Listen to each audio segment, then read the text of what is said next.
Welcome to TheSTiKSLive, ladies and gentlemen. Again, for I think like the second time, we're obviously recording locally because sadly, Landon wasn't available yesterday, and obviously with the CWL and goalies obligations to it, we could not stream this week's show. But hopefully, you're enjoying it through YouTube. We did ask for some questions, and we're going to answer them questions from the people that tweeted us.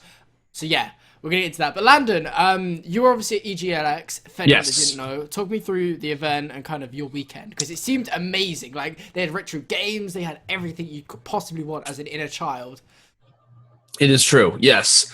So I was coming to this event a little bit curious as to like what it would really kind of present, I guess you could say. I wasn't like really sure. Like, okay, so I never really heard of EGLX prior, so I wasn't really sure what to expect as in like production quality and stuff like that. Of course, there wasn't like the main teams. There wasn't like the biggest stage. This isn't like a UMG. This isn't an MLG hosted or even ESL Precisely. hosted event. But the venue was amazing. It was like it's called basically an expo. It was to me like a very in some ways like a mini PAX is how I would describe it. When you first walk in, there are like a ton of vendors there. Like I think from what I've heard, what I was told at the venue, essentially is that I think this is the first gaming convention along with tournament since like 2008 for Canada, like an actual like major type of tournament. So it was pretty big for Canada. Yeah, this is like huge for them. Like there were a bunch of families walking around with their kids, like probably have no idea this is a gaming tournament like going on, but just the fact that there is gaming stuff around them. So yeah, there's a lot of families, a lot of people who were new to the Call of Duty scene. I answered a lot of questions as to what game this was. When I was sitting on the desk, we were like, what game is this? Like, is this the new Call of Duty? Is this? I even got asked, is this the Infinite Warfare? And I was like, no, this is Black Ops 3. And they're like, oh, okay, cool. Like there were so many new fans there, and it's kind of awesome to kind of talk to people. Not new fans, like new spectators, I guess you could say. But the venue was absurdly awesome. Had a lot of cool little artsy stuff there. Like a lot of people. There was actually a thing that I saw, which I was considering buying, but I didn't. With like CS:GO weapons, they had like designed and like drew pictures, like really cool art design. So like mouse actual pads. art canvas. Oh, mouse pads. Yeah, on mouse pads. And I was like, Wow. I'm going to get this as soon as I leave. And then apparently all of them were sold out. Like they had the Dragon Lore. They had, some other skins, like Cyrex, like all kinds of really cool stuff. I even bought a couple posters, like old movies. I think there was like Loot Crate was there. They had a bunch of like their little setups. You could also buy these little boxes that were like $80, but they had so much like stuff in them that could be random. But like I saw a bunch of people walking around with those. I would say there's probably a good 30 to 40 vendors there, and like not like a small section. But I didn't really hear any complaints from the pros or like not the pros, but just the players in general. There was a ton of games there. We were next to one fighting game which I still can't pronounce. I don't really remember what it was called. The one down, then there was CS:GO, and then there was Halo. In front of us was Dota 2. The major tournament that was going on there was Hearthstone, and that setup was incredible. Yeah, I was gonna say I watched a bit of the live stream of both CoD and Hearthstone, and that looked like ridiculous. And that was the major tournament for them. Like, how long's EGLX been around? Because it just seems like it's blew out the water. Like, it just I have seems like no idea. like all of a sudden this big expo comes out of nowhere. And I mean, over in the UK we have something called Insomnia that's really big. They have like a lot of YouTubers go to and stuff, and we have esports there. But obviously that's not really the big part of it because YouTubers turn up and stuff. But like, yeah, it's crazy like how like a community, like, because obviously Call of Duty as itself is a community, but like there's lots of individual communities. But it's crazy how all these different communities can come together for one like, massive community. It's like sometimes we forget, like we always obviously compare ourselves to CS:GO or whatever it is, but we're all in it together. We're all fighting for the same kind of goal, and we're all in it because we have the same kind of loves and so on and so forth. It's pretty crazy. Absolutely. And one thing, kind of talking about loyalty and stuff, like there were teams, like players from different esports, like coming over and watching our game. Like at one point, Music, who one of the, for those who don't know, like a Smash professional player, like very, very well known in the Smash community, for both Brawl and Melee, just came over and just started watching like one of our series. Like he was just bored and like just came over and stuff. I actually ended up getting his casual on my staff pass. Hey. I'm gonna show you guys the staff pass. Hold on. Get it. It is and can we admire your T-shirt as well? Just a bit of nostalgia there, going back to PlayStation. Bros. PlayStation, but it's a sign. Okay. So here is their staff pass. It's literally a staff in the background. That's so clever. How cool is that? That's just so clever. M2K, baby. M2K. Hey. Didn't win, but he got close. I think he got like third in Brawl. What else have you got there? Because I know you got your MLG finals there. You've got, I think, some UMGs there as well. I have UMG. What is this? South Carolina? No. Yeah, South Carolina, World Finals. I have a thingy right here. That is, I watched Lord of the Rings Marathon in 2012. Oh my god. All the original ones. Oh my god. And I was one of the only people who Oh saved my the God. entire thing. Oh my god. I don't have a Dallas or a DC this one. was going like this, and it just I went. know. Meow. Well, Yeah. I don't have a Dallas or DC one, but I mean, you have some events. and as well, of course, just while we're at it, we obviously know where you got your painting from. You obviously saw Big Time's video, and then obviously bought it off the bat of Big Time's video. I've had that for like 3 or 4 years, bro. Yeah, the amount of like tweets you got when Big Timer got that painting, saying like, "Oh, did you copy Big Timer?" And like, you've literally had it in the back of all your videos. And it literally happens like maybe at least for so long, like every 2 videos. Look at a comment about it or a tweet about it. So it's kind of annoying, but yeah. I'm gonna say really quick. My favorite part about the entire event, I'm just gonna kind of cut to the chase. Of course, like this wasn't like production wasn't going to be amazing, just for the fact that how many games were actually here and stuff like that. I know the top teams weren't there. Like like Gunjar, I know Ivy was there, Holler was there, Royalty was there. Some pretty good talent. Of course, all of the talent there are Canadian. I think most of them were, but my favorite moment of the entire tournament was when they were doing Smash and they had it on the main stage. And the event, like, people were finding chairs. Like, every single event had, like, a little area, had chairs around there. Like, they were stealing chairs. 30, 40 chairs. I called it. Actually, we were filled up for most of the time. Like, the amount of chairs that we had was pretty filled up. And people were stealing chairs. And, like, I'm see if I can find, like, a picture or something like that I could show. Like, basically how the venue is set up is that the main stage has, like, a certain portion. Like, maybe a fourth of the venue is where the main stage is. Yeah. Essentially, like all around the venue, like people were even like standing on tables near the vendors trying to watch Smash on the main stage, and it was absurdly awesome. Like that's the first time I've been able to see Smash. In some ways, like at a main event, like MLG World Finals had Smash, but I don't think all of the gods were there. I don't even know if the term gods was like even around back then, but like I think all 5 gods were there. I think except for like. And like PPMD, I don't think was there, but I think everyone else pretty much was. And that was so awesome. Like seeing that community just like erupt during that time, and just like everyone kind of combining together. Like it was the perfect way to end the tournament with every single esport that was there, like casters, myself included. A bunch of people. Like I had actually really good seat. I was actually be able to. You were like stuff. You're like, get out my way, peasants. Yeah. I'm front row. Like, if you have a suit, you can basically walk anywhere in an event. They will not ask you any questions. So I just like walked back there, showed them my staff pass, and was right there on the stage. So that was really awesome, though. That was definitely my favorite part. And if you ever get a chance to go to an event, or even if you are a fan of Smash, I definitely really hope that you do go to an event, an esports gaming event, no matter what the cause is, even if it's Call of Duty, but if it's also Smash, it's always a fantastic time. So there you go. That's 100%. My spiel.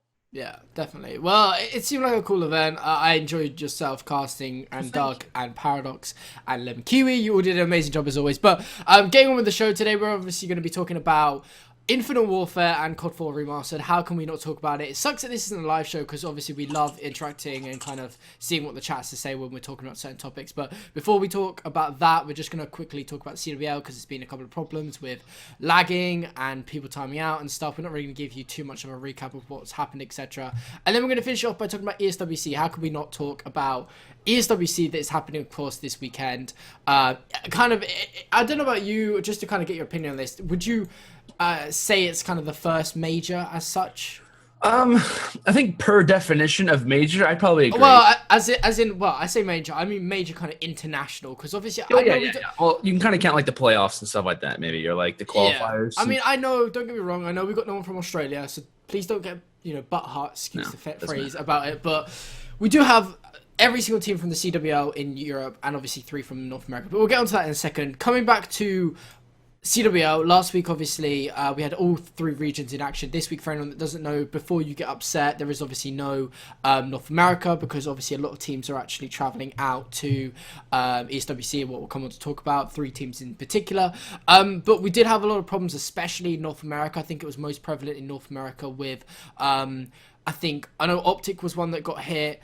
I think Rise was one as well, and I can't remember the last team. I think Luminosity, maybe, yeah. But like, I don't know what's gone on, and I mean, I don't know how much COD you got to play before you left for EGLX, because I know I think you had to leave on Thursday or whatever it be. Yeah. But there's obviously, since the last update, I think they fixed it now. I think, because I've been playing just before we got on to record this. I think they fixed the problem where, whatever reason, you would drop frames and it would seem like you're lagging. And a really good example, go to Clayster's Twitter, and there's a video somewhere of him literally going around and seeing players go around like a ghost. They're like not moving in like a normal way. It's messed up. And basically, as a result, I think it really did implicate on the standings. I know Rise for certain did well to just get to game 5, and then I think 2 rounds out or something, they actually lost a player, and then by that point you kind of knew they'd lost. And if they hadn't, could it have been a different result? Maybe. But what is your opinion on the ruling? Because like, I just can't help but feel if this stuff is happening, like, I understand the rule of like, if you're so far into a game, then you've just got to carry on. But like, when this is a reoccurring thing, and like they have the ability just to restart the series, or like, I just wish in a way there was like what we have in CSGO and LoL, where there's a pause button, like where they can just pause the game, let the player get back in. Like, what is your kind of opinion on the ruling so far? I mean, to me personally, as far as the Call of Duty World League goes, I understand the fact of them wanting to, in some ways, continue. I mean, of course, having Optic on your stream, that's kind of like, it's going to like, in some ways, let's just go ahead and bypass like what would be the standard, like, oh, you know, Optic's playing, blah blah blah, because that's true. I mean, it's the truth. If you want to have Optic, I mean, everyone wants to have Optic being showed on your stream, of course, because they're the major team. Everyone's going to be tuning in. I mean, there's a reason why the stream viewers double because Optic's playing. Yeah. So I don't blame them in some ways for wanting to do that, but also, and I think just for in general, I think there should be a rule in place where teams can actually forfeit a match. Because if we remember in the very, very beginning of Stage 1, I think it might have been Elevate. In the original ruling, I don't remember the exact wording, but essentially if a player got disconnected and you did restart it, or however it works, I think now if a player disconnects, it's like his job to get back in the game, or, you know, you automatically lose. But still, like, it's gonna take like a minute, sometimes more, to get back in the game. And in that time, S&D loses you a round. Hardpoint, that loses you maybe, you know, quite a substantial amount of time, and so on. I think what it is now, like, it's either like right before the game starts, the player can't connect. Essentially, if it's not in game, but you're in the series that you're loading into the lobby, so on and so forth, the player can't connect. They'll switch hosts. But if he just can't get online, so he's getting hit off, or his internet just like keeps kicking off for some reason, then I know that there is like a forfeiting rule in place that was in Stage 1, because I think it might have been like one of the Elevate players, or I think it might have been Elevate, might have not been Elevate. I can't remember who it was exactly. But they tried to play, player couldn't connect. I think it was like a 10-minute rule. Then, you know what? Hey, you guys are done. Like, you're out. Like, you're automatic. We were kind of complaining about that in the very beginning, because it was like, you guys aren't giving these guys a chance. Like, this is like the first week, and we're already having like 3 or 4 different forfeit cases. And now I wish in some ways that teams themselves could personally forfeit. I wish that in a sense, like when Optic was playing that game, there's no reason for them to keep playing. But they're forced to. That's the thing. It's like they're literally forced to play. They know they're going to lose. Like, even Optic, even the best squad in the entire world, if they play 3 and 4, they're going to lose. Like, it's a matter of fact, because that extra player is such a significance. It's 25% of the Well, technically, though, they did win against H2K playing 3v4, though. They beat them in the hard point. Okay. That's just still, moving past that. In general, in the series, you're not going to win that one very often, if at all. Very rare. Like, the odds are against you. But and I'm trying to like take a look at it from both perspectives, because like say a team is just not working out, or say they are trying to backlash against Call of Duty World League, you would say, you know, we're going to forfeit the rest of our matches for this season, or something like that. Like, just like something outlandish that would just totally change the course. I can kind of see in some cases where they're looking from. Of course, you have to look at it from different perspectives, different angles of things. Like, how could a personal forfeit, a team forfeit, affect them negatively? Because if that happens, then they're just like, that's another question. Like, there's no way that's going to be in the back of their minds. But in a perfect world, I wish that could be in some ways talked about. I wish that we could in some ways maybe even have an extra week, maybe added on to the Call of Duty World League for those matches that do need to be rescheduled. Yeah. Well, I mean, but it really messes up the standings too. Like, if you look at, like, I'm sure like stats, like statisticians and stuff like that. Like, for example, if I'm at an event, if say I'm an analyst going to an event, and I'm talking about H2K's record, I'm probably not necessarily going to remember 100% absolutely everything that happens, because I mean, H2K ended up beating Optic 3-1. Well, to me, in my mind, without even remembering what happened, just from like a analyst point of view, if you weren't watching that match, I'm like, oh wow, H2K really performed. It's like, no, Optic couldn't perform because of if you didn't see the gameplay and you just saw that, you'd be like, wow, they really turned up. But it's like what you say, it's in a way giving it's basically kind of nullifying statistics because they're basically obviously getting good statistics because they're obviously gonna win and they're gonna like get Lacefield good could have had a 1.6 KD that match. And Yeah, that totally exactly. changed his KD. It's like exactly. It's like does that count? Does it not count? It wouldn't have happened if Formal was there. Like, but touching on it, ironically enough, looking at CoD Sportspedia, shout out to Goalie and the crew, do a great job.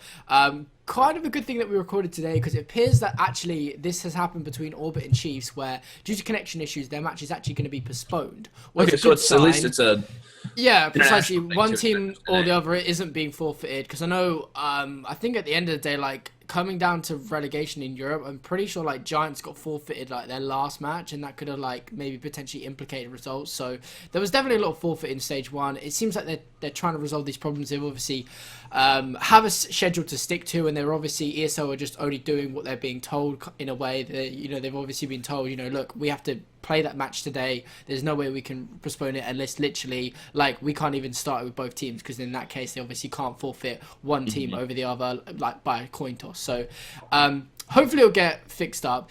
Interestingly as well, there's actually been a roster change in Europe that I was not aware about. I wasn't actually aware about. I actually finished university today, so apologies. Congratulations, Thomas. Thank you. Like I've been. Your shirt literally says university on it. Yeah, it literally like I can't remember.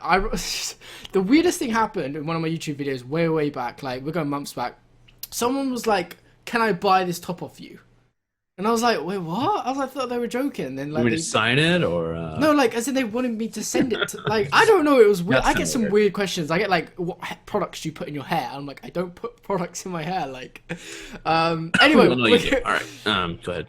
You're not helping me here. What I do behind the camera or in front of the camera, but not when it's being recorded, is between me and you, okay? But no, Hawkeye has finally joined Exertus. Just to fill anyone in, I actually spoke to the owner of Exertus, and back before they were they started CWL Stage 2, they were actually looking to get Hawkeye on, but because obviously Hawkeye signed as a substitute for Epsilon, it completely complicated things, and it didn't make any sense in the first place for Hawkeye to be a substitute because of how well he played in Season 1 for Splice, and obviously because we had, who am I thinking of? His name's Watson. I was going to say Josh, that's his real name, but Watson obviously has left to go over to LDLC, so they've been using Vortex, I believe, and now I presume Hawkeye's going to start over Vortex, I think. I would probably, okay, like, I would assume that, but you never know. I mean, yeah, but like, Vortex is a good player. Like, I don't know, but then, like, that's the problem with having so many good players in your team. Like, I don't know, like, DQV and Desire and Carl, like, I really don't know. From what I was told originally, what was meant to happen was Watson was meant to go to LDLC, Hawkeye was meant to come and play with Carpines, DQV, and Desire. But because Vortex has been playing the first 2 weeks, now what happens? Is Hawkeye going to be a sub? I don't really know. And obviously their league matches, I'm going to actually see if they actually have already played their league match, because I haven't been watching CWL either today, so apologies. A bit all over the place, but I'll catch up with things as I go through the week. I don't know, but yeah, that's just a roster change that's happened that obviously we'll fill you in on. But other than that, I think it was a pretty standard week in the CWL. Nothing kind of out of the ordinary, although Optic, surprisingly, after 3 matches, had equaled their amount of losses for Stage 1. How crazy is that? Like, they played 25 matches and they had 2 losses throughout the entire Stage 1. Well, 22. And, huh? Well, if you count, are you counting? Counting playoffs, they had 25. I caught that late. I'm sorry, I caught that late. You're right, pal. Sorry, I should have said. And they've already got 2, but obviously we know they've had problems, so and so and so. So yeah, it is what it is. I'm pretty sure as well they played with. How weird is it? The Dream Team's 3-1, then Optics 2-2. Oh, I know. Killer's just been killing it. Like, see what I did there? When it was his birthday, he was just literally shredding. It was like, no one is stopping me. I'm getting what I want today. I'm having a birthday cake. Yeah, end of. But yeah, I think though it's pretty evident that Dream Team and H2K are likely to maybe move down a bit. We'll probably see Envy and Optic move up. Cloud9's an interesting team as well. I have high hopes for Cloud9 this stage. Absolutely. I really do. Okay. Like, Havoc is such a star. I would honestly not be surprised if he gets on one of these top big rosters and organizations, because he is a talent. I'm honestly, well, I mean, I'm sure maybe he got offers. We don't know obviously about it, but You know, he's a talented player in this game, definitely for sure. I thought it'd be really cool if, no offense to Felony, but whenever Elevate was announcing the roster change, I immediately thought of two players. I thought of Royalty and I thought of Havoc. Due to the fact that they are, like, I think though, like, whichever they would choose, that team would be so much fun to watch because of the dynamic. The way that they play is so different because, like, Havoc is an incredible sub slayer that can just like move around the map. Like he can do so many different things at any different point. It doesn't matter like what happens. Same thing with Royalty. Like Royalty is, I can't even explain. Like I'm watching him this weekend too, which he's just like he's just doesn't make sense. Like it just doesn't make sense how he's able to do the things. No, like if we played on that sensitivity, we would literally be crying, going like double negative, like just wanting to quit COD. But he's able to make it work, and that's what kind of makes it unique and special. And same for Havoc. It's like exactly the same. Havoc and Royalty. It'd be so cool to see a one-on-one between them two. I think it'd just be so intriguing. But obviously Elevate have got to dig themselves out of this hole. They're currently sitting 12th, 1-3 record. Although we do know they've had problems with Remy. Nagafen actually pretty much openly announced on stream why it is that they dropped him, and it was apparently due to kind of a lack of commitment and a drive to win, what is quite interesting and really shocking considering you've got this massive opportunity in front of you and you don't have that desire. But you can understand why they made the move if that was the case. You obviously want players that have the belief that you can win and aren't going to settle for, fifth or whatever in the league or whatever. I'd say this. I'm glad that they made the change now rather than later, to the fact that, I think teams are kind of realizing that, hey, the season's already started. Of course, you have the roster lock in mind of when that ends up going down. You got to realize, like, hey, like this is our last opportunity where if we have anyone that's just not performing, that's not playing up to their potential, it's kind of like, like it's getting closer and closer and closer. Do we want to kind of make sure that we have a solid team heading into the rest of the stage, or do we want to make sure that, or not really step on anyone's feet, but like make sure that sometimes our team is going to be the best that we possibly can be, the most motivated that we possibly can be, because obviously everyone knows how big playoffs is, how big COD champs as well. Like I think teams definitely have that in the back of their minds. I'm kind of glad that they did make the decision now rather than down the line worrying about it. And I know that I think he's been playing with like Aches and BL Fire like Remy has. Like there's a lot of in some ways like free agents. I'm still gonna call them pros. I still am gonna I think you can't. There's a lot of pros not in the league who are scrimming together. Like Neslo, Proofy, Simple, and Cyborg are playing last night.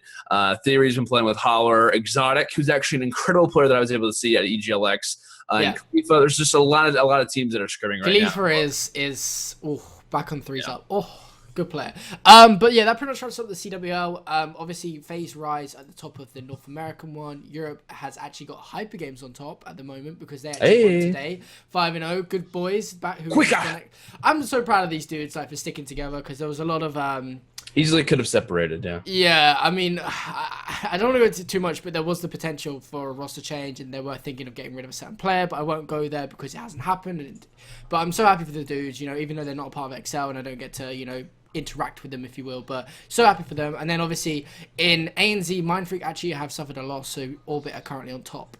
But yeah, it is what it is. No North American this week, so obviously only Europe, what is actually going on right now as we're recording this, and ANZ for you guys to watch. But still tune in, it's still really good at Call of Duty. And I tell you what, if you don't tune into ANZ, you'll actually be really surprised because they actually have such a different meta that it's actually refreshing and enjoyable to watch. It is. That's a really cool that you bring up. Yeah. Yeah. I wake up in the morning and I turn it on, like not because I'm bored, but like because I want to and I want to watch it. And yeah, like it's actually really entertaining. So I definitely recommend it. I know it's kind of hard for you guys that are in North America, but the VODs are always available. Oh, yeah, you can literally go Twitch, like Call of Duty. Past broadcasts on Twitch. What I do. Yeah, you could go back and watch EGLX and just stare at Leonard's face for hours on end. But do they even have the past broadcasts on? Can I check? I want to do that really quick. I bet they do. Like, I mean, I didn't cast the best that I could because of the amount of things that were going on in the setup and stuff, which is fine. They do the past broadcasts. You did it. That's the thing. People have to realize this. Even with this show, like obviously we're you're never gonna do something as good as like when you're like if you're watching someone else and thinking, oh, I could have done that better if I was that person, or so on and so forth. You have to remember that when you're in the moment, so much is happening and so much is going on that like it's like it can sometimes be quite hard as someone that is in front of the camera. just trying to stick up for casters because I know like I watched I've watched casters where like sometimes production fails on them and like they say they're gonna go to something and then they don't and so on and so forth, and it's very much about just being professional and it's a lot about being on your heels and being composed and kind of in some ways thinking the worst, like realizing that, hey, this is a potential to not work. So let me have a back, like let me make sure I have a plan in the back of my head, like just in case that doesn't actually happen, like that. Yeah. I always take into consideration that this is going to be the worst LAN that I've ever attended, and then I have to like, in some ways, like the way that I practice casting. This is not sound really weird. I'm not going to go off on a tangent here, but like the way that I practice casting is having loud music playing in my headset while I cast, and then listen to it over, and then keep doing it again and again because. Sometimes at events you will have production talking to you, and like we've even had it before. You'll be just like, yeah. He's like, it's like I can't even focus right now. But like the way that I try to change it up a little bit, and the way that I like to, in some ways, improve on my casting is to have as many distractions going on as possible, so that when it happens and you're at LAN, it's not going to affect you that much at all. So it's just like little things that happen. Of course, I'm not like blasting like I imagine like Radiohead like. Like while I'm trying to cast, but like you kind of get so. If only. That's kind of a nice little insight. Yeah, I think yeah. I mean, casting. You definitely know this. Online is completely different to LAN because of all the different external variables. I have definitely had someone in my ear, and it's like, who is this person? Get out of my ear! But it's like they're there to think help here. You and, sorry. Yeah. I always struggle with thinking. So. No, you don't. You're fine. Anyway, moving on. Call of Duty. Infinite Warfare. The trailer got leaked by Hulu, or however you pronounce it, and then had to obviously be launched. Then we had the kind of live stream, and I believe we had another one actually today via PlayStation that I haven't yet to watch. But I watched that today. Okay, so you can talk about that one. I can talk about the one yesterday a little bit. But overall, Call of Duty Infinite Warfare. What did you make of the trailer? Presuming you've watched it. It was fine. Like. Like you watch one Call of Duty trailer, you watch another one after that. I mean, it's like the same thing over and over again. But I mean, to me, like everyone was like, "Oh my gosh, this looks so cool." I'm like, "Yeah, it looks fine." I mean, it's Call of Duty. Like I'm gonna enjoy the heck out of it for at least the next for the first like 3 or 4 months that it comes out. Regardless, yeah. Then I'm gonna complain about it. What the issues are with the game, and then I'm gonna love the game. Then I'm gonna talk about the community, how much I love esports in it, and why the reasons that I need to add more esports features into it. It's gonna be another year of Call of Duty. But one thing that I do hope that they do obviously include is the lack of the jetpack or the motion that they've been talking about. Because granted, like I think in every single interview, at least 8 or 9 times, they've talked about boots on the ground combat, which is fantastic. But what I want to hear is that the entire multiplayer will be boots on the ground combat. Because like, anyone can say that, like Advanced Warfare is boots on the ground combat, but they're also thrusters that will move you up 35,000 feet in the air at times. Even Black Ops 3, I think Black Ops 3. They'll move you up to a ledge, and it'll be more boots on the floor combat. It's like very misleading. There was a really good post on Reddit that I saw that someone had about Karma, who made a video. Karma actually made a video. I forget. I don't even know what the video was called, but it was on Reddit anyway. Maybe if I can find it, I'll tweet it out or something for those who might be curious. But he ends up posting a video and showing like the amount of callouts that you'll have during a game, and due to this wall running, these thruster pack things, which everyone would call them exosuits back in Advanced Warfare. The amount of things that can happen that are just not normal that can change the minute, make the game so random. Is the wall running? And is the like? There was one time he was calling out to someone and saying like, "Oh my gosh, this guy's getting ready to come around the corner," and then the guy just ends up wall running, jumping up, and then spots him. It's like you're not going to make that call out. Like in some ways, saying like, "Guys, he could be coming, up in the air, or he could be coming from the side, or he could be, hopping up at the wall." Like there's so many different calls that you can make that just aren't Call of Duty-esque. And to me, I'm really, really hoping that in all of this, and I know even in the trailer that they posted, there was one guy who ended up thrusting in the corner, and thrusting in the corner, that sounds kind of weird, but using his jetpack to fly up in the air is the way to, I guess I should say it. But which to me, like, in some ways to me, like, if something's in the campaign, if something like that is going to be in the campaign, I'm assuming it'll probably be in multiplayer, which I'm not the most happy about. I think Black Ops 3 to me is leagues and leagues and leagues way better than Advanced Warfare is when it comes down to the movement system. I just don't understand when they talk about, we understand the old Call of Duty feel, but we want to add something new to the mix. It's like, no, like, don't change, like, just make it the exact same Everyone's way. everyone's been calling, like, I mean, don't get me wrong, I love Black Ops 3. I'm an absolute lover of it. It's probably like my best Call of Duty and the one that I've grinded the most. Like, I don't know how many hours I'm on. I'm probably approaching 10 hours, what's ridiculous. And I know we're both like, I mean, I'm nearly there. I'm Master Prestige, but I haven't got to the, them glowing numbers yet, if you will. But yeah, it's like, it's so weird. It's just like, they're saying this, but then we're gonna see it, and they'll be like, "Oh yeah, that. Oh yeah, there's thrusters." It's like, just be honest. Like, but it's evident that there was some sort of thrusters in the campaign reveal. Although I can't remember. I'm trying to find it. Like, Charlie Intel do a really good job. If anyone doesn't know, on kind of leaking stuff and getting there first to the announce the news. And they said something about GameStop had a description of it, and it was like it's chained movement or something or other. Like, so I don't know. I mean, it's good that they're not outright saying, yeah, there's exos or thruster packs in it. That's a good sign. And at least they're saying that it's boots on the ground, what means it probably is going to be, hopefully for the most part, it will be. And obviously, I think wall running is going, what is good as well from it's a cool dynamic. It's just, to me, it just makes competitive a little bit too random, at least in my opinion.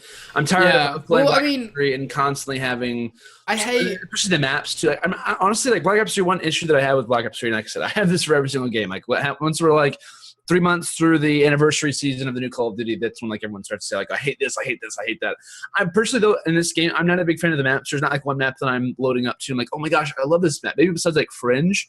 Fringe, Combine. Like, there are so many maps that I just loved back in Ghost that I love back in Black Ops 2, Advanced Warfare. Probably not really any of them besides maybe like, what was it, Detroit and maybe Biolab or Biolab. Yeah, Detroit was like the only one that I could even. I mean, I played on old gen for God's sake, so like, I was just like a noob. Thank God you're not playing on old gen for Black Ops 3. But can you imagine them graphics? Like, I've watched videos and I'm like, how do people even manage to do something like this? But I just wasn't a big fan of the maps this year for the game. Like, the DLC is fine and stuff like that. I'm just not a big fan of the maps. But whenever you have a map like Evac, where you can literally wall run around the entire thing, there is a little bit of a problem that I don't think that they intended to be there. That's the thing. When you add in a movement system that makes you jump, there's going to be problems. 20 feet in the air, there's going to be a lot of issues with that. Like, the amount of patches that they've done, there wasn't that many in Black Ops 2. There wasn't that many in previous titles. And granted, it might just be because of the fact that they actually care about the game and they realize that this is actually really important for the franchise, so they're constantly updating it.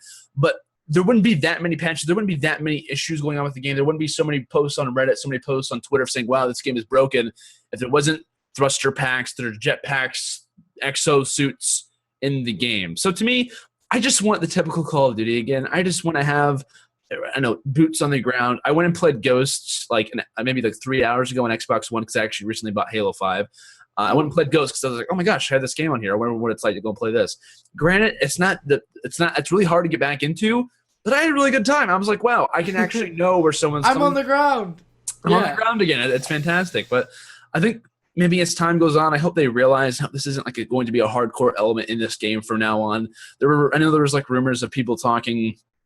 There was a rumor that the developers, for Call of Duty all got together and said, we're going to add this new dynamic into the game, and Sledgehammer, you guys are going to kind of outbreak this. You guys have been working on this game forever, or not forever, but you guys have been working on this game. Let's go ahead and get this one to have this type of movement system in that makes Call of Duty more innovative, more fun again. It's like, I feel like I want to get in a room with all the developers of Call of Duty, like shake them, be like, we don't want this. Like, I feel like they're not hearing anything. Why are you deaf? But I feel like they are hearing it because the amount of times that they've said boots on the ground makes me think that they must have heard us. But like, saying that many times kind of creeps me out a little bit because it makes me think that they had that in mind, but they might be trying to cover for the fact that we still have this in the game. But hey, we're really focused on boots on the ground combat. I don't know. I just want Call of Duty again. I'm really excited for the CoD 4 remake, and I really hope that if Infinite Warfare is this jetpacking palooza, that we can still play CoD 4 on a competitive level. And since it is a remastered version, that maybe even similar to like Halo, which probably wouldn't even happen. Like, I doubt Call of Duty would even like consider doing something like this. That if CoD 4 is good enough, that potentially we could play that for competitive for the next couple of years until a new great esports title would come out for Call of Duty. Yeah, I think that's a good point. I mean, there's some obviously, as I said, we tweeted out some questions, and I'll read out. I'll wait a minute. Just to wrap up the whole wall running thing. You're the thing I hate, just to kind of wrap it all up. What is it on Breach when a bomb, I believe, on the little island.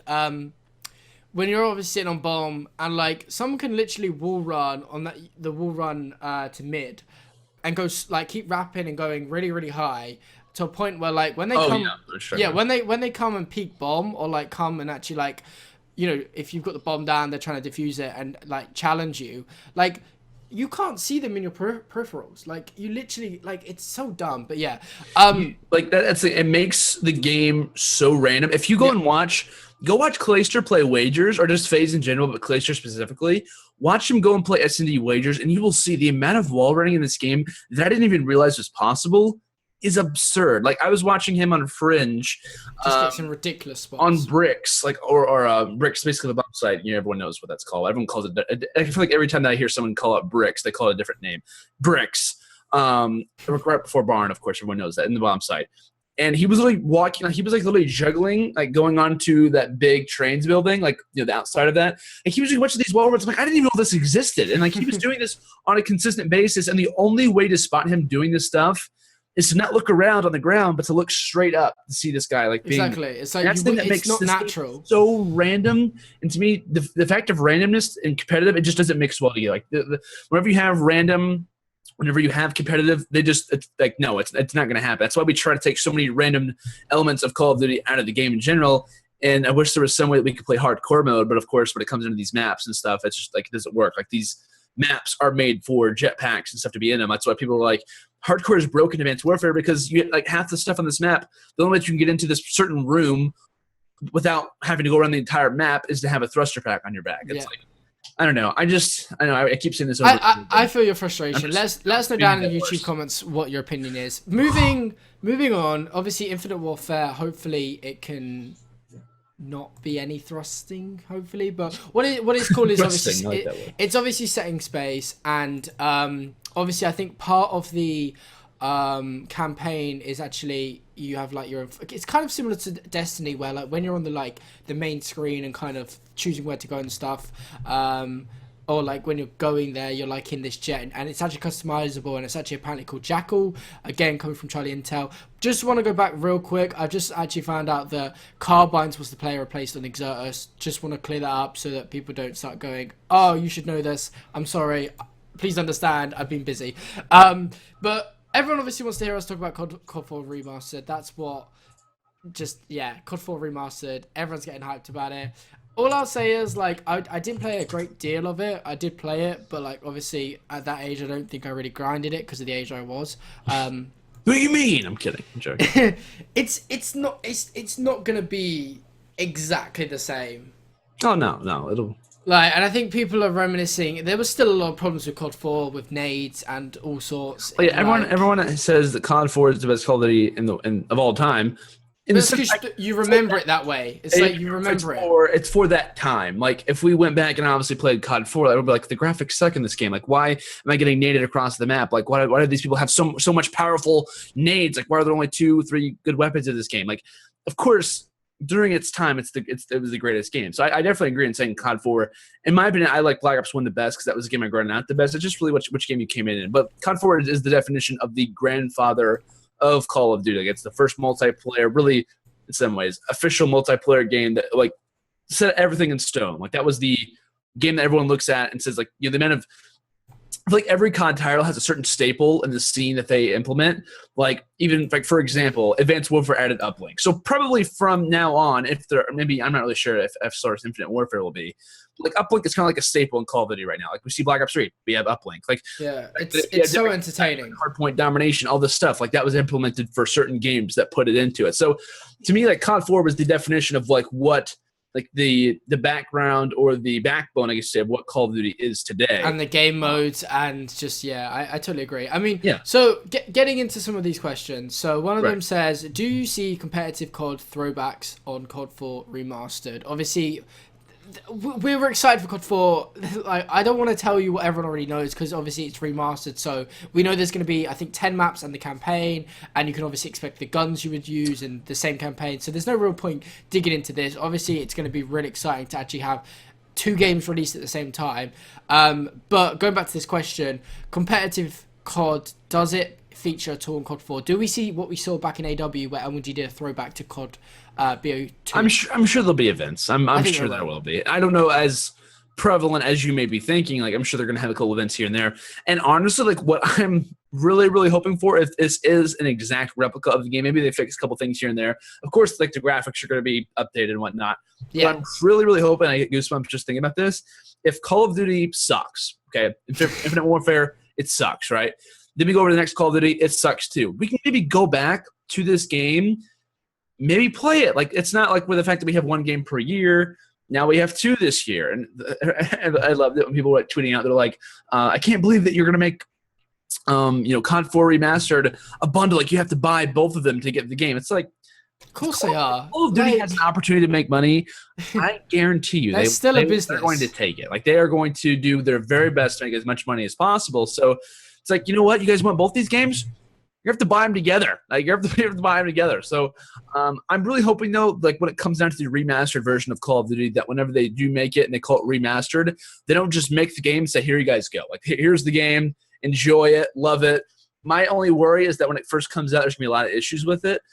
But if it is the perfect game, like if it comes out, it's a really good game, just like COD 4 fixed the issues with it, that maybe we can come back to it and say, you know what, let's just play this for esports. And I doubt that Treyarch would be down with that. I doubt that those guys over there would be Treyarch, but I mean, Activision would be fine with that.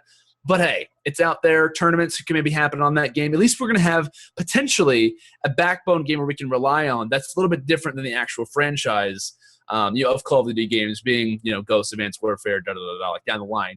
This is the first title that's going to be a little bit different than regular ones, maybe except for like COD Online, but no one, obviously we don't have that here. Yeah. But I just hope that it's a good game and we can maybe even use this for future tournaments, maybe even in the future.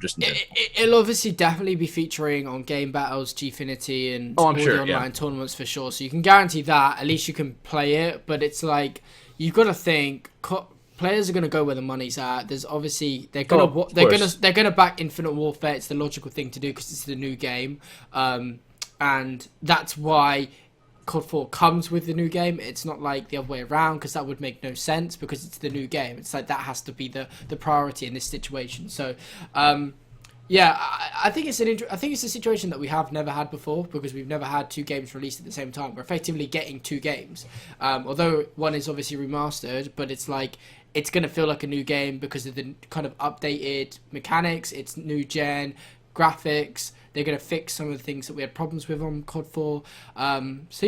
One question I want to ask: do we see a beta this year? Because there's been nothing announced, and I'm pretty sure it was roughly around this time, give or take, that it was announced there would be a beta. My question, adding on to that, like I know so that, I was going to say, you're going to answer the question with a question. Yeah, I think like the way to answer this is to also ask another question to me, is I don't know how much freedom that the developers have. Like, I'm imagining that whenever the beta idea came up, that was probably, I don't know, like I don't know if, I don't know how much developers have a say in like what goes on with their title. It's like, obviously they make it, they have a lot of control over it. When it comes down to it, the people who are in Call of Duty, the people behind everything, obviously being Activision.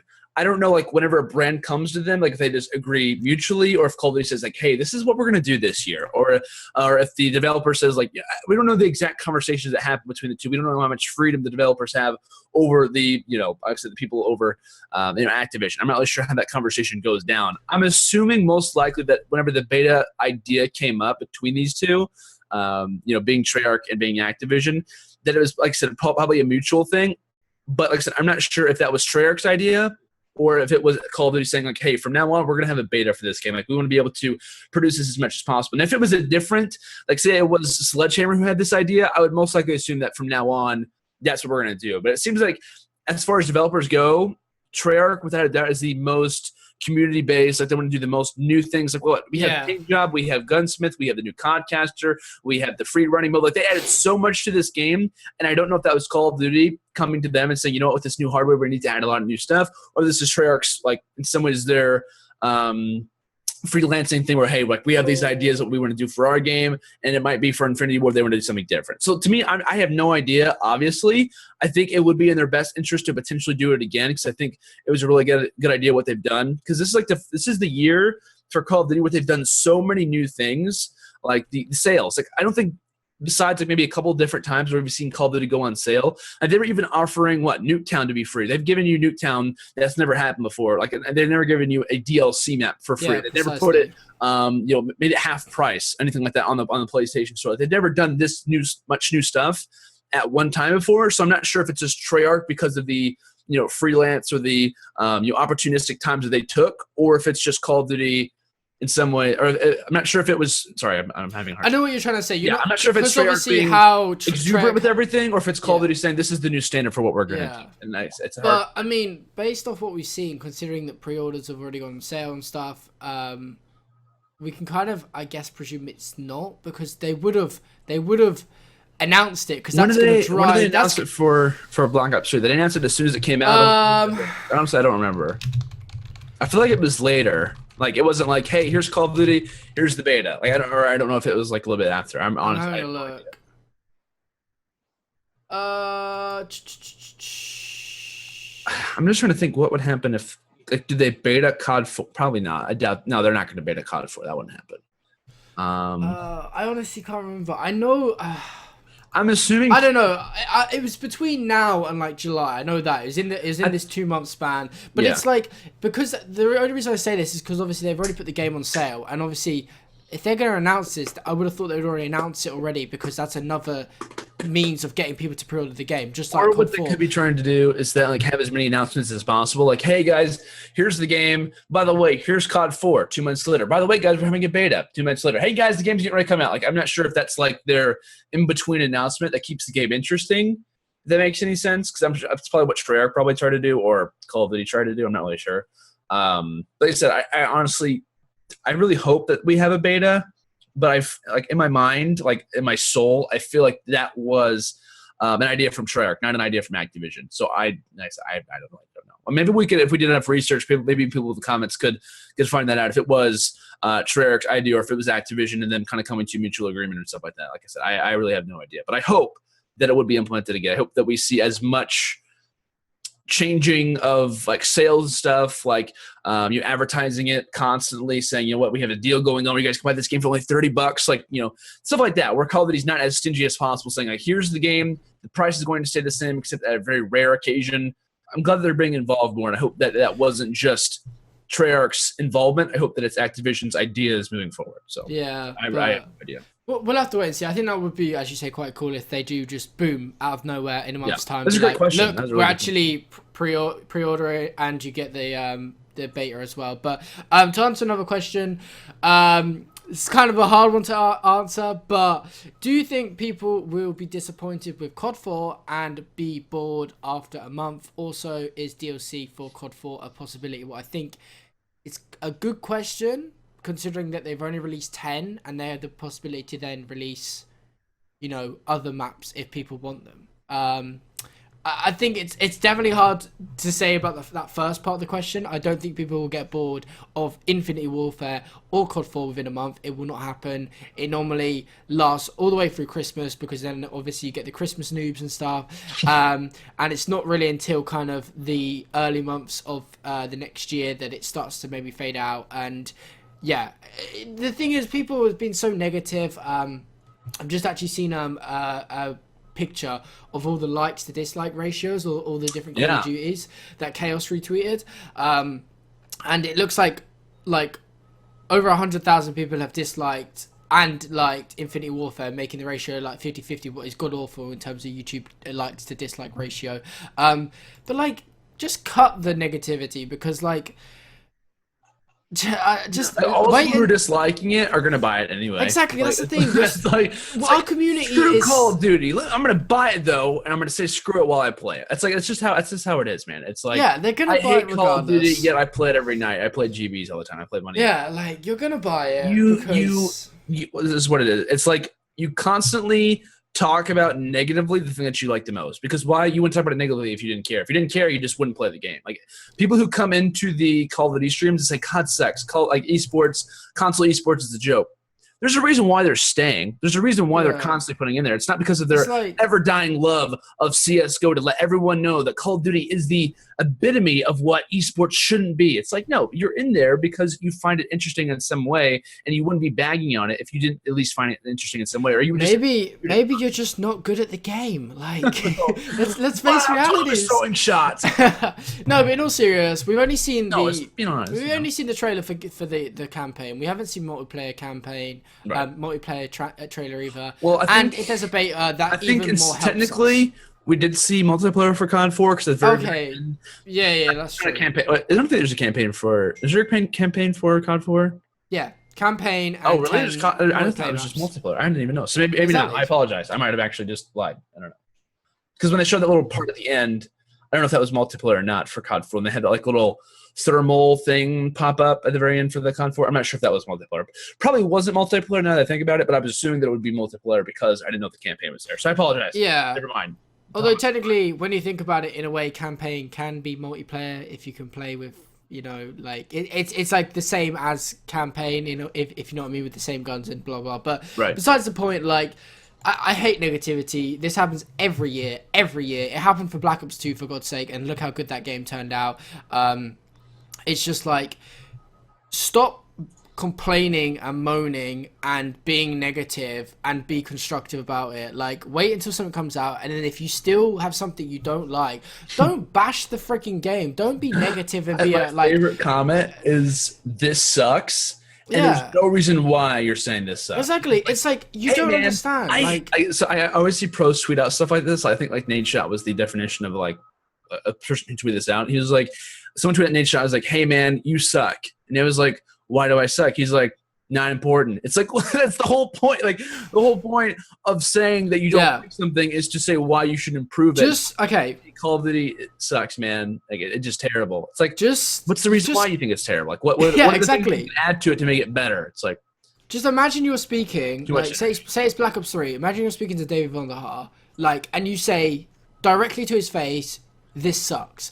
Straight away, he's going to ask, what sucks? Does the game suck? Does zombies suck? Does the campaign suck? You got to be specific, Doesn't matter, Brian, it just sucks, man. Just sucks. We live in a world where it's so easy to be negative. Don't get me wrong. I know it's so easy to be negative and preach, bro. Not be positive. I try and pride myself on staying positive no matter what the situation. There's always someone worse off in the world. We are so thankful to have a freaking game to play, for God's sake. There's people in this world that don't even know what Call of Duty is. So just shut up when it comes to all this negativity. If you have a problem about something, like, be constructive, say this is the issue and come up with a resolution, or say, this is the problem, I can't think of a resolution though, but it's clearly something that we need to fix, rather than just saying this sucks or just I'm tired of it, I know what you mean. I think everyone who, like, in our position, or at least in some ways have a view on the competitive scene realizes you're entitled to a view. I'm not saying don't share your view. I'm just saying, like, be constructive about it and, like, give the developer a reasoning behind. Like, in some ways, if you were a developer, explain what you would like to have in their situation instead of saying, like, "Hey, zombies is stupid. Like, what are you doing, Vonderhaar?" Instead of saying, like, "Hey, I think zombies should be adding this," or "I think the reason why zombies isn't as good as it could be." And I'm not hitting on zombies. I've never even played zombies in Black Ops 3. Still need to. But if I was in that situation, I would love for someone to tell me the reason why they don't like something, just besides the fact that they don't like. Like, if I was, I've gotten obviously a lot of critique on casting, and I totally understand that's going to come. But if someone tells me, like, "Hey man, you started casting," or something like that, it's like, why do I say a casting? Like, is there something wrong that I do? Do I still love my words? Which actually true. Like, if you were in their situation, how would you like someone to explain to you why or how you can improve? What I mean? It's just, It's never going to be perfect. It's Call of Duty. It's not ever going to be perfect, but that's why we have patches. That's why you're information goes towards new things. But I think we'll move on. Obviously, let us know down in the YouTube comments, and we'll probably maybe talk about it a bit more next week when we maybe have a bit more information and we've read up upon things and we have more of a structured show. But last thing I want to talk about is ESWC, going back to CoD esports, where we're kind of in our bread and butter. So ESWC happening this weekend. Just to give you a bit of background information and formatting, there's obviously 16 teams attending, 50k on the line, similar to last year, and we're going to basically see a GSL style bracket inside a pool. So there's 4 pools, and basically you're going to see fourth play first and second play third. The winners of them will go through to qualifier number 1. The losers will go through to relegation. The winner of the qualifier will advance to the bracket. The loser will go down to qualifier number 2 to wait the winner of the relegation match, with the loser of the relegation match being eliminated. And then obviously qualifier 2, the winner will advance, the loser will be relegated. Therefore 2 people each out of every pool go through to a single limb bracket, and I believe it is all best of 5s, what is really good news after the constructive criticism we had about it being single limb and best of 7. What was all well and good, but it's now nice to have a pool and you'd be able to kind of muck up and still make up for it later on. Teams attending, we obviously have 3 North American teams: Optic Gaming, FaZe, and Rise. That's why we talked about earlier there are no CWL matches, because it really makes no sense, because then they're going to have to just like reschedule all this stuff. It would be very terrible for them to try to reschedule all that. Exactly. And then in addition to that, we have all 10 teams from the CWL in Europe. In addition to that as well, we have 3 teams outside of the CWL in Europe that are Y6, Esports, Pulse, and Killerfish. And that makes the entire 16 teams attending. I believe Optic, Rise, FaZe, and Infuse all got number 1 seeds. The controversial thing, and the thing that you asked me as soon as we got in this call, is why the hell are Millennium and Optic Gaming, the teams that won both their respective regions, in the same pool? And the answer is, for whatever reason, they seeded Infuse higher than Millennium because Infuse outplaced them in the regular season, what makes no sense because Millennium won stage 1. Personally, if I were them, I would probably relegate that off of land placings rather than online stuff. That's just me, though. Yeah, precisely. It's like anyone with a brain cell would have done that, yet they haven't. And we could sit here and complain about it and stuff, but yeah, it is what it is. They're not going to change it. They're not going to just be like, oh well, Tommy Esports said this, let's change it and give him all the power in the world, because they're just not going to do that. So as a result, Optic and Millennium are in the same pool. They are joined by Giants and Splice in Pool A. Pool B is going to be Infuse, Y6, Hypergames, Vitality, so an all-European affair there. Pool C is going to be Rise, Killerfish, Splice, and LDLC. And then lastly, Pool D, FaZe, Pulse, Epsilon, and Exertus. Landon, how excited are you for this international tournament? I am real excited to see the best crowd in Call of Duty history. Ooh, hit him there. Hit him with a KO. Well, yeah. I mean, how good was the crowd last year? Like, as far as I can say Anaheim. I'm not really sure. Anaheim's a fantastic crowd. Definitely the best crowd that we've had in NA. As far as non-international tournaments, but as far as overall hypeness about anything that happens, ESWC is the best reaction to what happens. I don't actually the best fans, because I don't even know. Just the French overall fans are diehard. Literally, yeah, exactly. That's a perfect way to put it. Perfect. They are so loyal. And the thing is as well, you saw it last year. It was I think Denial Optic final, and none of the teams were French or had they could care less, man. They couldn't care less. They just love Call of Duty, and that's what I love about French fans. They'll tune into the CWL for the most part, it all being a UK affair with, apart from likes of Vitality and Supremacy, etc.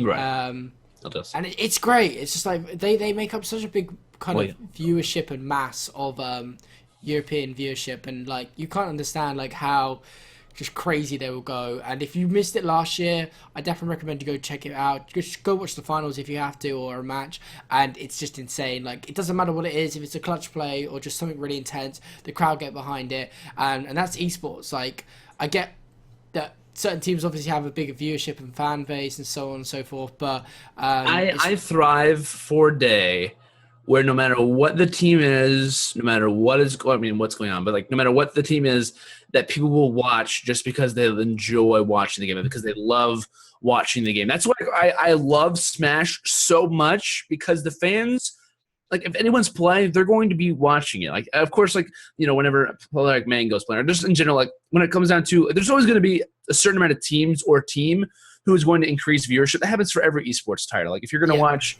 even for CS:GO, he'll talk about how loyal CS:GO fans are. If you're going to have two NA teams playing, or like Fnatic versus Luminosity, like of course they're going to choose Fnatic over Luminosity. But just in general, though, to have fans who enjoy watching the game because it's the game, and the fact that they're playing on an esports level, and to me, just fans of the game. It's great. Especially even experiencing it this weekend at EGLX, I thrive for a time where that happens to us. Like, that's what I talk about with COD 4 and stuff like that. Like this coming back in my mind, just automatically sends shivers down my spine, just hoping that maybe we'll have an ever-existing Call of Duty title that is esports related. Like just one game, people love this game, not this series.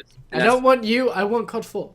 Yeah, it's like, yeah. I want COD 4. I'm holding it. Love COD esports is different than saying I love, CS:GO esports, which no one really calls it that. But because it sounds weird. Like COD esports is normal then. Yeah. Call of Duty is a series. It's not, you don't love the Call of Duty game because there's like 9 or 10 of them. Like of course you're gonna love one of them because obviously that's the reason why you're watching. I think that's the reason why I probably have as much mix up as we do. And it's worth noting as well. Sorry to butt in, but like Call of Duty wasn't ever made for esports. It wasn't like CS:GO or LoL that like became big because of esports. It was like the opposite. It was just favorite because of just pubs, zombies, campaign, co-op. Same thing with Smash too. Like that's meant to be a party game, like a family game, like content. And it turned into like. And now it's just known for being an esport game, and it's just like that. It's not like that with COD, and like that's why I go back to like we're not like CS:GO, even though we're like. We're different than every other esport. Exactly. It's like just because we are. Halo's the closest thing that you compare because they have a different title every once in a while, but we have a new one every single year. And this year we have 2 of them. Like they're doubling. They're basically giving you so much value for money. But no, going back to ESWC. So firstly and foremost, because I don't want to be biased. I don't. Can any European teams hang with the North American teams? Yes. Landon's on his head. Positive. Cool. I was curious heading into what was the tournament? Crown Melbourne. Yeah, Crown Melbourne. I was curious to see like how that would go, and I was talking about like it's not the definition of a major. And to be honest, if it's like whatever you want to put Millennium on the level of, like a team that Optic 3-1'd or something like that along those levels, whoever you want to throw in there, whether it's like I'm trying to think of a team that Optic 3-1, like an Elevate. I'll just say like an Elevate. Say that Elevate, the old Elevate, not the one with Felony, but the old Elevate. Let's just imagine we're in a perfect world. They are the exact same level of team, which if you think one team's over the other, that's totally fine. I'm just thinking of it as far as like online. Just hypothetically here. Hypothetical. That's the word I'm trying to look for. I would not consider Crown Melbourne to be a major tournament because the best teams in the world were not there. Now, granted, the definition of best teams could be different because technically the best team from every region was there. But there wasn't a big enough pool. Imagine this is a list here. We have Optic, we have Rise, we have FaZe. That's a nice painting. Where did you get that from? I got it from IKEA. Big Timer's room, actually. You're in Big Timer's room. My background. It's never been this like involved. So we have Optic, Rise, blah blah, FaZe, and blah blah blah. Go down the list. So essentially, the best team is here, but not all the teams in between. So technically, I don't consider that to be a major. Here, though, we have the top three teams from the NA. Which, give or take. To me, like, okay, we have the top 3 teams from NA, probably going to be a major. Of course, you do have those teams from different regions, which makes it important. So to me, I consider this to be a major tournament because the major teams are here. And in addition to that, you have obviously every major player from Europe. Now I know Europe isn't the biggest, best region, but when you have downgrade them or anything. When you have the 3 best teams from North America and it's a European event, you've got to understand there's going to be an abundance of European players and teams. It makes no sense to at Crown Melbourne have only Mindfreak there and the rest of the teams be North American because the whole point of it is you're meant to, in essence, be promoting that regions for CoD esports, and you do that by showing a lot of Australian players and stuff, and that's who they're going to get behind. An Australian fan is more likely to get behind a Mindfreak because of the time zone than they are to get behind a Millennium or an Optic, although in saying that, that's probably maybe false with Optic, but still. And yeah, like so talking more in depth about it a little bit. So obviously Rise, Optic, and FaZe. I'd say FaZe is probably the best chance for a European team to take down, although in saying that, we have seen situations where one team is like it all Some comes down teams to are the just, like, matchups. Yeah. There's some teams who are just better at matching up against another team. Like Yeah. you have one team who's really good at hard point, and then you have like for example, let's just say like one team that Optic plays is incredibly good at search and destroy and really good at CTF. Well, that's a fairly good matchup in some ways because Optic at times is not the best search and destroy team. That works out. But you play a team like CLG in the very beginning of Stage 1 who are literally only good at hardpoint, then it's like, of course, like the matchup's just not going to work out. So like you said, like it's perfect. Yeah, just to kind of make that more explicit for anyone that doesn't understand it, it's like take Elevate. They can absolutely trash Optic Gaming, but then they lose to everyone else, and Optic Gaming can beat everyone else. It's like that. It's just like individual matchups. Some teams just against others, not, you know. Yeah, and I think that may be the case here. And obviously we'll have to see how things go. But as it stands so far, Europe have always been kind of, I don't want to say one step behind, but they have in terms of kind of not being like they haven't placed in the money last two CoD champs. That kind of explicits kind of where we're at. And I think, yeah, you're right. Wow. Yeah, exactly. A team in ANZ has placed in the money the last 2 years, and no European team has. That's the crazy thing, and yet we still consider Europe to be a better region than ANZ. But I'm not going to go there because that'll spark a whole new war with Europe and their pitchforks just like coming after me in my little house. But I think the biggest contenders here that can really take down the North American giants are going to be definitely Millennium and Infused, 100%. I think Infused, we didn't really see their full potential at playoffs. Obviously, them only playing one series to Splice and it being single aim in general doesn't really create a great kind of environment to show who's the best team. So Millennium Infused, Splice, and Epsilon as well. Splice is a really good team. Exactly, and I think they've made their team even better in a way. Well, it's arguable because Vortex and Hawkeye were great players, but then Rated and Joe bring an essence of maturity, and they've played on an international level before. What I think is where Hawkeye and Vortex were like lacking, and when you have a player like Bance, who's very talented but lacks that international experience, I think it was very wise to bring Rated and Joe on with Josh, who's a veteran, to just make that so they know they've been in these situations. And I think if I'm not mistaken, Bance, mark my words, beat Optic under Barrage last year at ESWC. I've heard that, yeah. And it's the exact same format, but this time they've got Millennium in their pool. Sure, that'd be kind of cool. So I'm just saying, it happened last year. Millennium lost to Barrage. Anything could happen.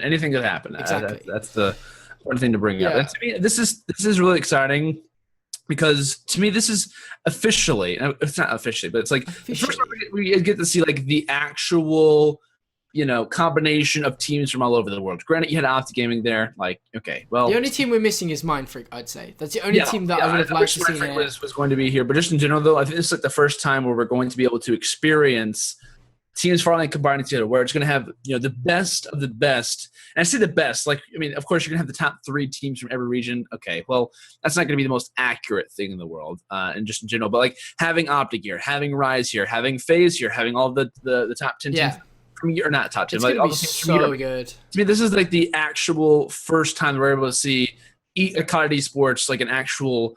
I'm trying to think of the word here, like an actual mix of talent from all around the world, from regional Call of Duty, that's actually going to happen. Like I said, like, granted, you can take into consideration Optic, you can take into consideration Millennium, but like this is the actual turn. Like this is going to be, unless another international turn happens, like this is going to be our only opportunity to see how regional Call of Duty is played against one another. Besides, before I don't know. There could be another term. There could be like a Gfinity, which we haven't heard anything on that exactly that I know of. Coming. Right. Well, that's announced yet.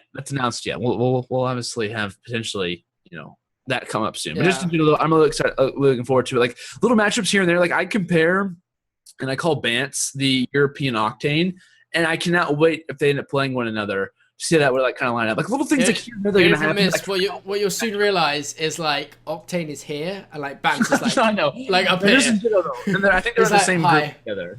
This is like little things like that I'm just really excited. Yeah, you're right. Splice have got to get past LDLC. But if they do that, they will probably play Rise. By the way, best of 5s, best of 7s, what's going on? Best of 5. Thank God. Still, I believe it's single limb, but it's double limb for the poll. Yeah, that's so it's kind of better than what we had. It's better now, but not the best. So just to round this out, I want to get your predictions, Okay. if I can. So, Pool A, OG Millennium to come out. I don't know if you've got it up or if you want to just quickly get it up. Yeah, let me get it quick. And we'll just quickly go through this and kind of work out who goes where, if you will.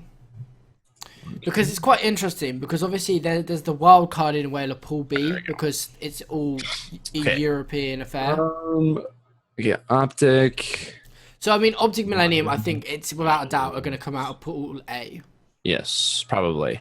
OG first? Giants is a really good team, though. I'm looking forward to seeing Giants play. They really surprised me at was it relegation? They beat Fab. Like they were really, really, really good. They put on Toho. Their problem though, and I know they've made roster changes, but their problem was they couldn't win Hardpoint, and that's really what made they would have been like probably at playoffs if they could win Hardpoint, but they couldn't. Yeah. But I think with Millennium, I don't see them winning it. Optic are obviously going to beat Supremacy. Sorry, Supremacy. Although. If Supremacy do beat Optic and Millennium beat Giants, Supremacy beat Millennium online. Supremacy beat Millennium. That's good, but Millennium played with the sub. I'm just messing around. And this is never going to happen, otherwise I will just... I don't even... Although you have called it, you've just said it, so if it happens, come back to this video. I called it. OG coming out first, Millennium second, would you agree? Yeah. Okay, Pool B.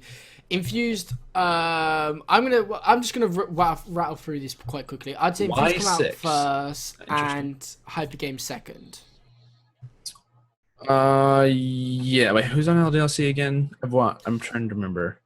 LDLC. That's the old TCM. I mean, old TCM with Watson, because obviously Watson's coming from Exertus. So yeah, Shane Nilebran and. I'd on a consistent basis. I would probably agree with that. Yeah, definitely Infused for sure. Okay, and then Hypergame second, or you favouring? Okay, Pool C, Rise, Splice, LDLC. I'm sorry, Killerfish, I'm not even going to consider you. I'm going to go with Rise and Splice. Who's on Killerfish? Who's on this team? I have no idea. No idea.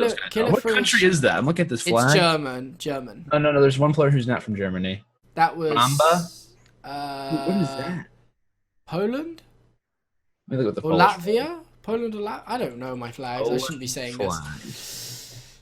That would be Poland, yes. Wait, no, it's not. No, it's not, because the red, it's white, red, white, and then on the Polish flag, it's white, red, white. It's different.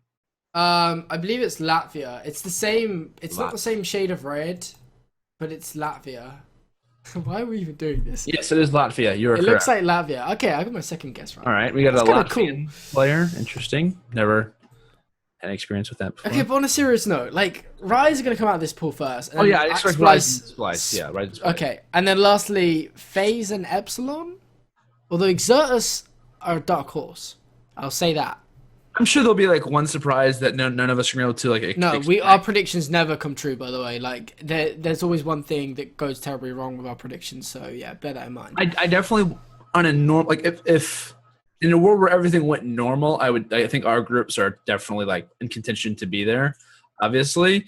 But I would, on a normal basis, I would definitely say Epsilon and FaZe, like 100%. Like, if Pulse beats FaZe, I will literally freak out.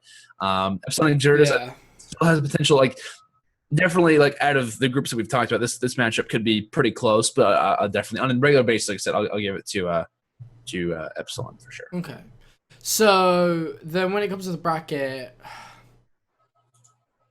Millennium are gonna face up against, because they'll obviously come out second, so they'll face up against either Infuse, FaZe, or Rise, and that's, I think, the best opportunity for them to see a European team beat a North American team, in my opinion. Wait, say that again. I wish I had like. So obviously, because Millennium, we're predicting Millennium to come out second behind OG. They'll have the number 2 seed. They'll play a number 1 seed. That'll be either Infuse, FaZe, or Rise. Oh, I see. Okay. So. That's interesting. But yeah, I don't know. I don't want to go any further because obviously. Like, I think a really good matchup would be Millennium and FaZe. I think that'd be a good matchup, like a good indicator of where. Yeah, I presume they'll make it random, or they'll have specific pools playing specific pools. But right. I'm looking for. I really hope that it's not like Millennium plays Infuse. I hope it's Millennium plays Rise, I hope that we do at least, if those teams do come in the first, I hope we see a little bit of like not randomness, but I hope we see like EU versus NA versus EU, not NA, EU. Like I hope that we at least. Well, we definitely will because. Well, I mean, like as far as like the first round matches go, I want to see like. Right now, all we have is that NA is number 1, EU is number 2, and ANZ is number 3. But we don't know exactly like where Millennium stacks up. Yeah. It's like, granted, Optic ended up losing a map to Millennium, which is fantastic. And I'm glad that ended up happening. Yeah. But that doesn't give us an indicator of like where they stack up against Rise. It would really be nice, and I think I said this in a top 5 teams. Sorry, I think I said this in like a video. I don't know when. It would really be nice if we had Elevate here and a Luminosity or a DT, a team that is more than contendable for these European teams, but it's always the top teams that get cherry picked. I wish Envy would be here. I wish Envy was here. Yeah, Envy would be interested. Okay, well, let's wrap this up because obviously we don't know what's going to happen with the bracket. We don't know who's going to go with who. ESWC happening this Friday. Sorry for you guys in North America. You're going to have to get up early because it probably will start. I was awake for 48 hours on May 1st to May 2nd. My birthday on May 2nd. Yeah, I woke up at 7 a.m. that morning. And then, because I traveled, I didn't go to sleep that night because I had a really, really early flight. Like, left my hotel like 3, flew like 5:30 or 6, which I actually had a 30-minute delay. So I think it was like around 6:15. So I'm used to it. I'm down. I'm ready to watch these matches, man. Yeah, us European fans always stay up for North American events. Will it be on Twitch though? Is it going to be on that random streaming website? That's I don't think it's. That would definitely kind of ruin ruin the hype. Like, it won't ruin the tournament, but I really hope that it's on like twitch.tv/Call of Duty or twitch.tv/ESWC. Like something very simple to where I always treat fans, or not fans, but like viewers as like the dumbest people possible. Not to like hate on anyone, but to make it the most basic thing that you possibly can. Twitch.tv/Call of Duty. That's where Call of Duty is going to be at. Like very, very basic, very simple to someone who's never seen it before. So if it's at, whatever website, like, no one's going to be able to watch. I guarantee the viewership will be in like half or even fourth because of what the potential could be. I'm not obviously saying like I treat people like idiots, but I'm just saying you have to in some ways prepare that there will be people who aren't going to be on the same level of knowledge when it comes into Call of Duty. Like if you have some random French fan who's never seen Call of Duty before, but they just know that, who's going to be here. What? Supremacy is going to be here. Where's it at? I don't know. Celebrity players don't have Twitters. Like you have to take into consideration all the things that could happen. Make it as basic as possible. Put it on Twitch where it should be. I would presume it'll be on Twitch, or if not, Twitch will. It'll be on Twitch. I think it'll be Twitch and YouTube. I think it will definitely be on both. Starts this Friday though, goes through till Sunday. No doubt me and Landon will be making videos regarding all the action and everything you need to know and so on and so forth. So definitely be sure to check that out later this week. But I think with that all being said, I think we're going to end this week's episode. Let us know down in the YouTube comments. I'm always in them kind of peering and looking, and obviously like what I said about Call of Duty, if you've got any constructive criticism about the show, obviously we know this is an offline show and we don't have our amazing producer Goalie, so please don't hate. Let us know if there's anything we can do to improve the show as always. But thank you so much for watching. I'm gonna let Landon do his outro. Guys, it's been your dude, your bro, your pal, your man, your ally, internet. Guys, thank you so much for tuning in essentially to this video that's going to be delayed. Sticks fan, really appreciate it. Thank you guys so much for, like I said, for coming out and watching this YouTube video. Maybe if you're on iTunes listening as well, thank you for listening. Definitely had an experience whenever I was actually on a plane, listening to a podcast I like to watch called the Rooster Teeth Podcast. And I realized how nice it is to be able to have something like that, a tool like that.